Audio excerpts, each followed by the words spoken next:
Thank you, Polly. So the Royal Mail guys are rejecting a 9% pay increase. Have you been offered a 9% pay increase in these difficult times?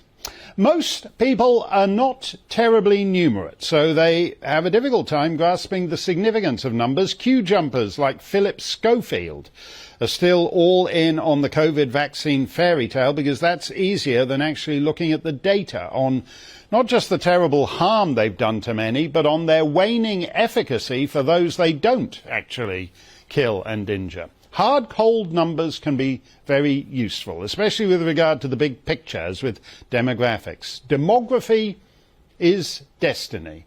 Long ago, I wrote a best-selling book about demography, which is actually very difficult to do. You give it a go. And I said in there that the future belongs to those who show up. And absent any will to repulse it, that's Britain's future showing up on the southern shore every night. Now, were, say, 1,000 Scottish Presbyterians taking small boats to the east coast of Ulster every night, we would certainly hear about it on the BBC because Irish Republicans would grasp its demographic significance. You may have noticed a slew of news stories about shifting demographics in Northern Ireland. Take a look at this.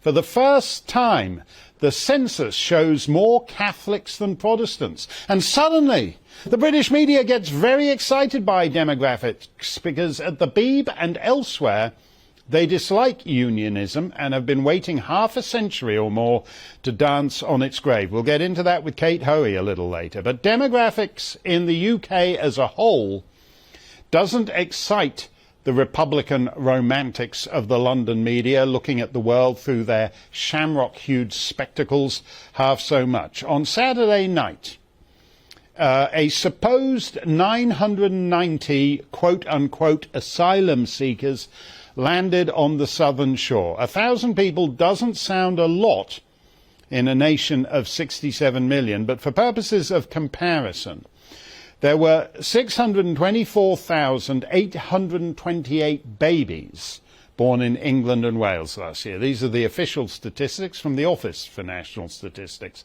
That is rather a low figure because Anglo-Welsh women seem to be losing the maternal urge.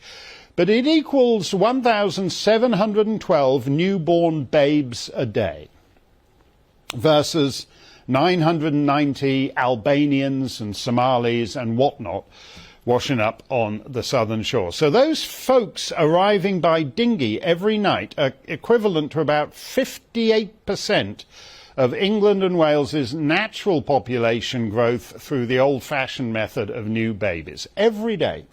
So how many days does that have to go on before Britain's future starts trending very Albanian? We'll get into that with our stats man, Jamie Jenkins. There are consequences to demographic transformation. We call it diversity and multiculturalism, which are in fact morally neutral concepts, but which under the relentless propaganda of our times are sold to us as virtues. Nice cuddly things that all nice cuddly people are all in favour of. Not so long ago, being born poor in a deprived neighbourhood in an English town was a tough break, but you could survive it and even perhaps overcome it. Now there's a demographic wrinkle to that too. Culture trumps economics every time. And if you're living alongside a culture that regards you and your friends as degenerate infidel whores and thus fair game, now, in addition to grinding poverty, your burden includes gang rape and sex slavery. We'll get into that with Maggie Oliver, one of the very few public figures in this country to speak honestly about this terrible issue. Giving the tens of thousands of little girls whose lives have been ruined in almost every English town of any size, given the immense amount of human wreckage piled up by our disgustingly corrupt politicians, social workers and policemen, it would seem somewhat imprudent, to put it at its mildest, to keep bringing in young men for whom there are no available women. Yet that's what's happening under what we laughably regard as our immigration policy. Thanks to the dishonest presentation of this story by the media, there's a very nice fellow on Dubes & Co. talking in this way. People seem to think these are refugee families fleeing persecution in France, Italy, whatever. They're not families.